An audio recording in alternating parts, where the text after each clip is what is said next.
ایک دن وہ مجھ سے کہتی ہے کہ مجھے آپ سے کچھ کہنا ہے۔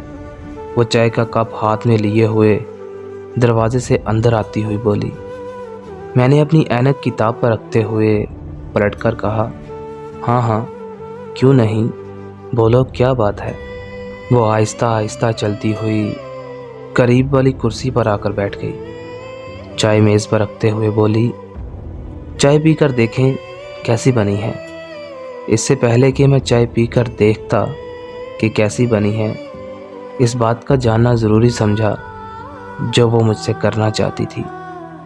میں نے اس سے پوچھا کہ کیا بات ہے، پہلے وہ تو بتاؤ۔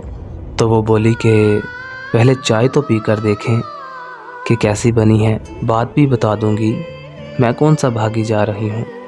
میں اس کی یہ بات سن کر مسکرا دیا اور کپ کی طرف ہاتھ بڑھایا اور کپ اٹھا کر ایک گھونٹ بھرا، لیکن چائے میں اتنی کڑواہٹ تھی کہ مجھے وہ واپس تھوکنا پڑا، اور میں نے چلاتے ہوئے اپنی بیوی سے پوچھا کہ یہ کیا ہے، تمہیں چائے بنانی نہیں آتی؟ یہ کیسی چائے بنائی ہے تم نے، اتنی کڑوی؟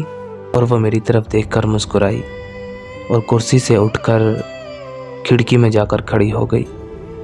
اس کا مسکرانا مجھے زیادہ غصہ دلا رہا تھا، لیکن میں رک گیا اور بولا کہ ایک تو تم نے چائے اچھی نہیں بنائی اور اوپر سے ہنس رہی ہو۔ وہ مسکراتی ہوئی میری طرف پلٹی اور بولی، کچھ نہیں، بس اتنا بتانا تھا کہ آپ کا لہجہ اس چائے سے زیادہ کڑوا ہوتا ہے۔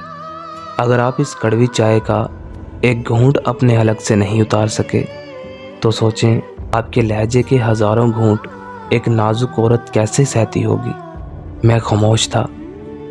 کمرے کی سنسان خاموشی میں گھڑی کی ٹک ٹک کے علاوہ کچھ نہیں تھا۔ وہ میری طرف دیکھ رہی تھی اور میں اس کی طرف دیکھ رہا تھا، اور وہ چائے کا کپ لے کر دروازے سے باہر نکل گئی۔ میں اس کی طرف دیکھ رہا تھا کہ اس نے یہ کیا بات کی ہے۔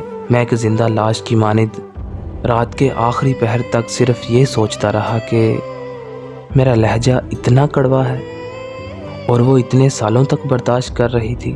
مجھے اپنے آپ پر بہت افسوس ہو رہا تھا کہ میں یہ کتنے سالوں سے کر رہا تھا، لیکن مجھے پتہ ہی نہیں تھا۔ اس دن کے بعد آج تک میں نے اس کو اونچا نہیں بولا۔